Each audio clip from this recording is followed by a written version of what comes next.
स्वागत है आप सभी लोगों का मेरे इस चैनल में। तो बिना टाइम गुजारे कहानी की शुरुआत में चलते हैं। कहानी की शुरुआत में हमें दिखाया जाता है कि एक आदमी ड्राइव कर रहा होता है और तभी उसकी फ़ोन की घंटी बजने लगती है। और जब उसकी फ़ोन की घंटी बजती है तब उसका ध्यान भटक जाता है और उसकी गाड़ी से एक हिरन की मौत हो जाती है। वो आदमी वहाँ से चला जाता है। फिर कुछ वक्त बाद हमें दिखाया जाता है कि वो हिरन अब जिंदा हो चुका है और उसके आँखों में एक अलग तरीके की चीज़ दिखाई देती है। और फिर हम कहानी में देखते हैं एक बिजनेसमैन को जो कि अपने ऑफिस में बैठ के काम कर रहा होता है और वो अपनी असिस्टेंट को बुला के अपने सारे शेयर्स को बेचने के लिए बोलता है। उसका असिस्टेंट बोलता है कि ऐसा करने से छोटे ट्रेडर्स को बहुत नुकसान हो सकता है, लेकिन वो आदमी कुछ नहीं सुनता। वो बोलता है कि मैंने जो कहा है तुम वही करो, तुम्हारा यहाँ काम ही वही है। वो कह के वो वहाँ से चला जाता है। फिर वो अपनी बीबी से बात कर रहा होता है जहाँ उसने कार पार्क किया होता है। उसकी और उसकी बीबी के बीच में कुछ बहस हुआ होता है। उसके बाद वो अपने घर जाता है जहाँ पर घर में उसके माँ और उसकी बेटी वहाँ रह रहे होते हैं। उसकी बेटी का आज बर्थडे होता है और वो उसको एक सरप्राइज गिफ्ट देता है, मगर उसे पता नहीं होता है कि वो अगले क्रिसमस पर भी उसकी बेटी को उसने वही सेम गिफ्ट दिया था। उसकी बेटी जिद करती है कि उसको बुसान जाना है क्योंकि बुसान में उसकी माँ रहती है। जी हाँ, आप लोग समझ चुके होंगे कि उसके पिता की और उसके माता के बीच के संबंध कुछ ठीक नहीं है। वो दोनों अब साथ में नहीं रहते, वो दोनों अलग रहते हैं। इसीलिए उसकी लड़की अपने ही बर्थडे के दिन जिद करती है कि पापा मुझे बुसान जाना है, मुझे मम्मा से मिलना है। पर उसका बाप बोलता है कि मैं अभी थोड़ा बिजी हूँ, मैं बाद में ले जाऊंगी। लेकिन बाद में वो अपनी बेटी की जिद मान लेता है और अपनी बेटी को लेकर बुसान जाने के लिए ट्रेन में आ जाता है। फिर वो और अपनी बेटी बुसान जाने वाली ट्रेन में बैठ चुके होते हैं और ट्रेन शुरू होने से पहले ट्रेन में एक अजीब दिखने वाली लड़की वहां घुस आती है। उसके शरीर में बहुत कुछ अजीब अजीब से निशान हो रहे होते हैं। वो बाथरूम में अकेली बैठकर उसको देख रही होती है और तभी उसी वक्त उस ट्रेन में एक पागल आदमी भी घुस आता है। उसको देख के एक आदमी जाके कंप्लेन करता है कि शायद ट्रेन में एक पागल घुस आया है, आपको जाके उसे देखना चाहिए। फिर वो लोग जाके उस पागल को देखते हैं। फिर उसके बाद उस लड़की को दिखाया जाता है। फिर उसके बाद ट्रेन में काम करने वाली एक महिला उस अजीब दिखने वाली औरत को देख के डर जाती है और अपने सीनियर को कॉल करके इन्फॉर्म करती है। उसके बाद कहानी आगे चली जाती है। उसके बाद वो उस लड़की को खा जाती है। फिर उसके बाद वो लड़की भी ज़ोंबी बन जाती है। जी हाँ, ज़ोंबी एक खतरनाक वायरस जो कि कोरिया में हर कहीं फैल चुका होता है और ये लोग उससे अनजान होते हैं। फिर उसके बाद एक के बाद एक के बाद एक करके वो सारे लोगों को नुकसान पहुंचाते हैं, उन सारे लोगों को काट लेते हैं, जिसकी वजह से उसमें से कुछ लोग ज़ोंबी बन जाते हैं। जी हाँ, अगर वो किसी और को काट ले तो वो भी ज़ोंबी बन जाएगा। फिर ये लोग हाथापाई मचा देते हैं ट्रेन में। उसके बाद ट्रेन की स्थिति जो है बहुत डरावनी बन जाती है। वो हर किसी को नुकसान पहुंचा रहे होते हैं।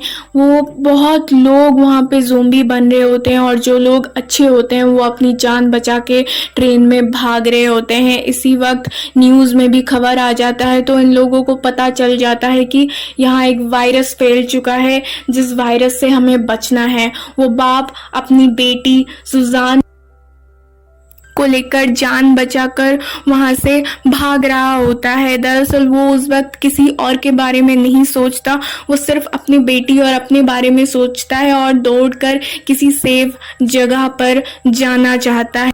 उसके बाद वो सब लोग जाकर एक कमरे में बंद हो जाते हैं। वहाँ पे दिखाया जाता है एक पति पत्नी होते हैं जिनके पेट में बच्चा भी होता है उसकी पत्नी के पेट में, और उनकी ओर ज़ोंबी जो है अटैक करते हैं, लेकिन उसका पति उन ज़ोंबियों को मार डालता है। फिर उन लोगों को थोड़ा लेट हो जाता है, वहाँ पर वो दौड़ कर आ रहे होते हैं और ये लोग उनको दरवाजे से आने नहीं देते, बंद कर देते हैं, क्योंकि उन्हें लगता है कि वो लोग भी अफेक्टेड हो चुके हैं। लेकिन ऐसा नहीं होता, वो लोग अफेक्टेड नहीं होते हैं। फिर जैसे तैसे करके वो लोग अंदर आके दरवाज़ा बंद कर देते हैं उन ज़ोंबियों को। फिर उनमें से कोई एक बोलता है कि तुम उनमें उस दीवार पर पेपर लगा दो, ताकि वो लोग हमें देख नहीं पाएंगे। अगर वो लोग हमें देख नहीं पाएंगे तो वो थोड़ा शांत हो जाएंगे। फिर उसके बाद सूजन के पिता और उस आदमी के बीच में बहस होने लगती है। वो आदमी उसे पूछता है कि तूने ऐसा क्यों किया। फिर उन दोनों में हाथापाई होती है एंड फिर उसके बाद ठीक हो जाती है। उसके बाद कहानी आगे बढ़ती हुई हमें दिखाई जाती है कि उसके पिता को उसकी दादी का कॉल आया होता है, मतलब उसकी माँ ने उसे कॉल किया होता है और उसकी माँ उसको बोल रही होती है कि बेटा तू ठीक है ना, क्योंकि आप समझ ही गए होंगे कि शायद उसकी माँ भी वहाँ अफेक्टेड हो चुकी होती है और उससे बात करते करते उसकी माँ मर जाती है। फिर वो लड़की पूछती है कि पापा दादी ठीक है ना, तो उसका बाप बोलता है कि हाँ बेटा दादी ठीक है। फिर न्यूज़ में दिखाया जाता है कि पूरी शहर में कैसे ये वायरस फैल चुका होता है और सतर्क करते हैं कि आप लोग जो लोग वायरस से अफेक्टेड नहीं हैं बचकर रहिए इन लोगों से। फिर वो जो होता है सूजन के पिता जो इस मूवी का मेन कैरेक्टर है, वो बिजनेसमैन होता है और उसके बहुत सारे कॉन्टैक्ट्स होते हैं। वो किसी को फ़ोन करता है और बोलता है कि हमें यहाँ से सुरक्षित निकालो, इसके बदले में मैं तुम्हें शेयर्स में टिप्स दे दूंगी, ऐसा कुछ करके वो उसको कुछ ऑफर करता है, जिस वजह से वो आदमी मान जाता है और उसे बोलता है कि आप नेक्स्ट स्टेशन पर उतर कर दूसरे रास्ते आइएगा, वहां से मैं आपको निकाल लूंगी। ऐसा बोल के फिर वो सभी लोग एक अलग रास्ते से जा रहे होते हैं। दरअसल उनको बोला जाता है कि आर्मी की फोर्स आपकी सेफ्टी के लिए वहां पे है, लेकिन दरअसल वहां पे आर्मी जितने भी होते हैं वो सभी लोग अफेक्टेड हो चुके होते हैं इस वायरस से और वो आर्मी वाले उन नॉर्मल लोगों पर हमला कर देते हैं। उसके पिता और अपनी बेटी को लेकर दूसरे रास्ते से जा रही होती है कि तभी उसकी बेटी बोलती है कि पापा हम अलग क्यों जा रहे हैं। तो उसका पिता बोलता है कि बेटा इस वक्त सिर्फ अपने बारे में सोच। तो फिर वो बेटी उसके साथ नहीं जाती, वो बोलती है कि नहीं हमें उनका साथ नहीं छोड़ना चाहिए। इसी वजह दिखाया जाता है कहानी में कि वो सारे जो ज़ोंबी होते हैं ट्रेन में बंद, वो अभी ट्रेन की खिड़की को तोड़ के आगे बढ़ चुके होते हैं। कहानी में दो बूढ़ी बहनें होती हैं, कुछ स्कूल या कॉलेज के बच्चे होते हैं, ये पिता और उसकी बेटी होती है, वो और उसकी जो बीबी होती है जो कि पेट से होती है, और एक ट्रेन का आई थिंक सुपरवाइजर होता है। और ये सभी लोग मिलके ट्रेन में ट्रेन चेंज करके एक दूसरी ट्रेन में जाके बैठ जाते हैं जहाँ सेफ होता है। फिर कहानी में दिखाया जाता है कि वो मोटा आदमी भाग रहा होता है और इस वक्त सूजन के पिता उसको हाथ फैलाते हैं, जिसके वजह से वो उसकी जान बचा लेते हैं। अब ये सब लोग ट्रेन में हैं और कुछ बिछड़ गए हैं मतलब उसकी जो पत्नी होती है जो कि पेट से होती है और उसके साथ कुछ लोग अलग कंपार्टमेंट में होते हैं और वो कुछ लोग सेफ कंपार्टमेंट में होते हैं। तो ये जो लोग होते हैं उसके पिता और वो मोटा आदमी और ये जो कॉलेज का लड़का होता है, दरअसल उस सेफ कंपार्टमेंट में इस कॉलेज वाले लड़के की गर्लफ्रेंड होती है। वो लड़की उन सबको बोलती है कि मेरा दोस्त है, वो सुरक्षित है, उन्हें यहाँ आने दीजिए। लेकिन उस कंपार्टमेंट में बाकी जो लोग होते हैं उसमें एक मोटा सा आदमी होता है जो कि उन सभी लोगों को अपनी उकसाता है कि नहीं वो सारे लोग अफेक्टेड हो चुके हैं, वो यहाँ पर नहीं आ सकते। तो वो सब लोग उस मोटे आदमी की बात पर आ जाते हैं और उस लड़की से उसका फ़ोन छीनकर तोड़ देते हैं जब उसका दोस्त उसे कांटेक्ट करने की कोशिश करता है। फिर उसके बाद ये तीनों उस सेफ कंपार्टमेंट में आना चाहते हैं, क्योंकि इन तीनों को वो जो लड़की होती है उसने फ़ोन पे बताया होता है कि वो लोग कौन से कंपार्टमेंट में हैं। तो अब ये तीनों मिलके बहुत मुश्किल से सारी बाधा विघ्न का पार करके आगे बढ़ते हैं इन ज़ोंबी से बच के। वो लोग अपनी तकनीक को आजमाते हैं, वो लोग अपना दिमाग चलाते हैं, कुछ भी करते हैं और वो जाके पहुंच जाते हैं जहां पर इसकी पत्नी, वो छोटी सी बच्ची होती है। फिर ये सब लोग साथ आ चुके होते हैं और अभी भी उनका खतरा टला नहीं होता है, क्योंकि उनके पीछे ज़ोंबी हाथ धो के पड़े हुए हैं। इनको और भी आगे जाना होता है। फिर ये लोग फिर साहस लेकर वो और आगे चढ़ते जाते हैं, चलते जाते हैं, चलते जाते हैं। फिर उस लड़की को मैसेज आता है उस लड़के का कि हम लोग आ चुके हैं, तुम दरवाज़ा खोलो। लेकिन ये लोग नहीं खोलते और उस लड़की की फ़ोन तोड़ देते हैं वहीं पे। ये लोग दरवाज़ा नहीं खोलते, जिस वजह से ज़ोंबी और तेज़ी से आगे बढ़ने लग जाते। ज़ोंबियों के पास दिमाग नहीं होता है, वो बस चलते रहते हैं आवाज़ सुन के। तो ट्रेन सुरंग में चलने की वजह से दिन होती है, फिर कहीं पे अंधेरा हो जाता है और अंधेरा जब होता है तब चकमा देकर ये लोग आगे बढ़ जाते हैं। इसी तरह से वो लोग आगे पहुंच जाते हैं और फिर दरवाज़ा को पीटने लगते हैं। लेकिन उस सेफ कंपार्टमेंट में जो लोग होते हैं वो लोग दरवाज़ा ओपन नहीं करते, जिस वजह से वो मोटा आदमी जो होता है उन ज़ोंबी से लड़ता है और इसी लड़ाई के बीच एक ज़ोंबी उसके हाथ को काट देता है और फिर वो बोलता है कि मैं यहीं पर हूँ, तुम लोग अंदर जाओ, मैं इन ज़ोंबियों का मुकाबला करूँगा। और वहाँ पे उसकी पत्नी ये सब कुछ देख के बहुत रोती है, क्योंकि उसकी पत्नी पेट से होती है, क्योंकि ये लोग सेफ कंपार्टमेंट का डोर खोल नहीं रहे होते हैं, जिस वजह से उस मोटे आदमी की जान चली जाती है। वो वहीं पर ज़ोंबी से लड़ता रहता है और वो भी इन्फेक्टेड हो चुका होता है। जी हाँ, ये कहानी बहुत ज़्यादा इमोशनल सिचुएशन पर आ जाती है। इस सीन को देख के आपकी आंखों से आंसू तो आ ही जाएंगे। फिर उसके बाद जैसे तैसे करके वो सेफ कंपार्टमेंट का दरवाज़ा खोल के अंदर घुस जाते हैं। अंदर घुसने के बाद वहाँ पर उन लोगों के साथ इन लोगों का झगड़ा होता है। वो लोग इनको एक्सेप्ट नहीं करते, वो लोग बोलते हैं कि नहीं, तुम लोग अफेक्टेड हो, तुम हमसे दूर रहो।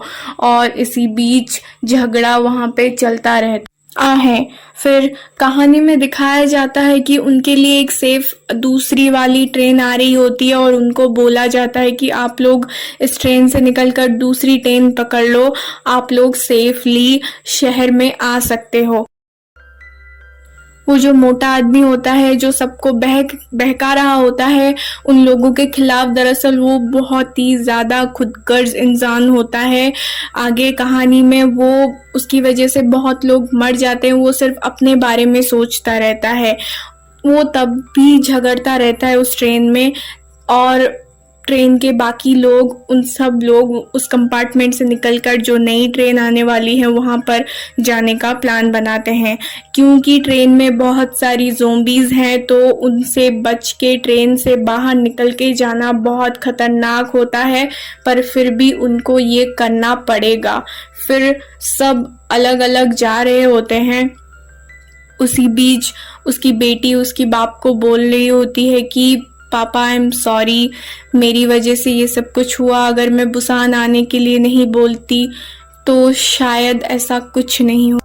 फिर कहानी में दिखाया जाता है कि वो किसी को कॉल लगाता है लेकिन वो कॉल नहीं उठाता। फिर वो दोबारा किम को कॉल लगाता है। हाँ, किम उसका असिस्टेंट होता है उसके ऑफिस में। किम उसको बोलता है कि सर अब बुसान पहुंच गए, लेकिन वो बोलता है कि नहीं, अभी नहीं। उसने बोला कि बुसान में सब कुछ आर्मी ने संभाल लिया है। इसने बोला कि तुम्हें कैसे पता?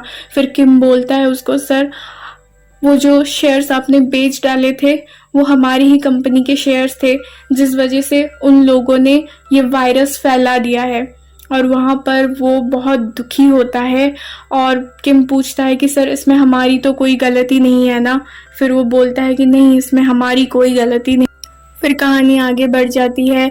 जैसा कि मैंने कहा था, वो जो मोटा आदमी होता है वो सबको पीछे छोड़ के वो खुद सिर्फ अपनी जान बचाने के लिए बहुत से लोगों को वो ज़ोंबी के हाथों फेंक देता है और वो आगे निकल जाता है और वो जाके उस सेफ्टी ट्रेन में बैठ जाता है।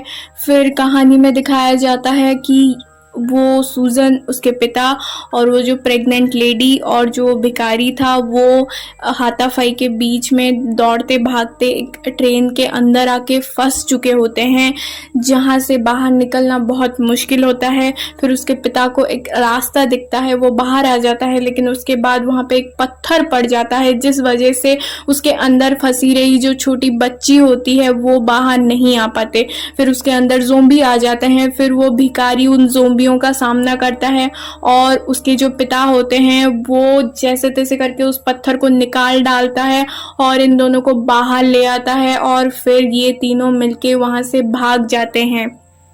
वो भिखारी उन ज़ोंबियों का मुकाबला करते करते शायद वहीं मर जाता है। फिर कहानी में दिखाया जाता है कि ये तीनों भाग के उस ट्रेन में चढ़ जाते हैं, जिस ट्रेन के पीछे बहुत सारी ज़ोंबी भी दौड़ रही होती हैं और वो लोग जितने भी वहाँ पे ज़ोंबी होते हैं वो उस ट्रेन को पकड़ के झुलक रहे होते हैं और उसका पिता जाके उन सब लोगों को पैर से मारता है। वो चाहता है कि वो सब लोग उस ट्रेन को छोड़ दे, नहीं तो वो लोग भी उनके साथ आ जाएंगे और इसी तरह वो सारे ज़ोंबी उस ट्रेन को छोड़ देते हैं। उसके बाद दिखाया जाता है कि ट्रेन के अंदर से वो जो मोटा आदमी होता है वो बाहर आ जाता है। दरअसल वो इन्फेक्टेड, वो ट्रेन का ही कोई आदमी होता है,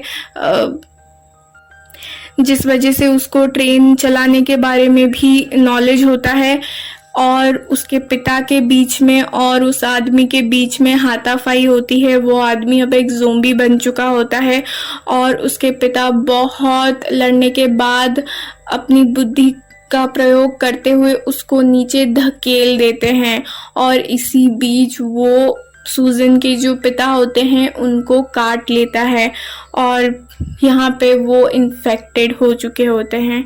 जी हाँ, वही बाप जो अपनी बेटी को बचाने के लिए इतने दूर तक आया है, अब वो मर रहा होता है। उसे पता चल गया होता है कि वो अब इन्फेक्टेड हो चुका है, अब उसे उसकी बेटी का साथ छोड़ना ही पड़ेगा।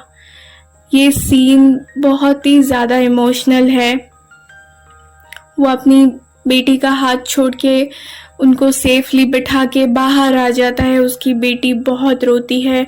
फिर कहानी में दिखाया जाता है कि वो अपने पुराने पलों को याद करता है वहाँ बैठ के और वहीं पर उसकी मौत हो जाती है। फिर उसके बाद सिर्फ यहाँ से बचते हैं उसकी बेटी और वो प्रेग्नेंट वुमेन। वो दोनों चल के बुसान पहुँच चुके होते हैं। वो दोनों चल के जा रहे होते हैं। दरअसल वो एक सुरंग को पार करके उसके बाहर जा रहे होते हैं। उसके बाहर आर्मी की बहुत बड़ी सेना होती है। उनको ये ऑर्डर मिला होता है कि उस तरफ से जो भी आए तुम उन लोगों को शूट कर दो। उसका सीनियर उसे बोलता है कि शूट कर दो। वो बोलता है कि सर कोई आ रहा है। फिर वो देखता है कि एक छोटी बच्ची होती है और एक प्रेग्नेंट वुमेन होती है, तो वो शूट नहीं करता। अंततः फिर बाद में वो लोग मान जाते हैं। वो लोग आकर देखते हैं और तभी उनकी बेटी जो आ रही होती है वो छोटी सी बच्ची गाना गाने लगती है, जिस वजह से आर्मी वाले दौड़ के अंदर जाते हैं और उन लोगों को सेफली बाहर लाते हैं और इसी के साथ कहानी ख़त्म हो जाती है। अगर आप लोगों को मेरी स्टोरी एक्सप्लेन वीडियो पसंद आ रही हो तो प्लीज़ मुझे सब्सक्राइब कर सकते हैं, जिससे मुझे मोटिवेशन मिलेगी। ऐसी और भी हिंदी स्टोरी एक्सप्लेन वीडियो देखने के लिए मुझे आप सब्सक्राइब कर सकते हैं। अगर ये मूवी आप देखना भी चाहते हैं तो ये आपको Amazon प्राइम पर अवेलेबल हो जाएगा।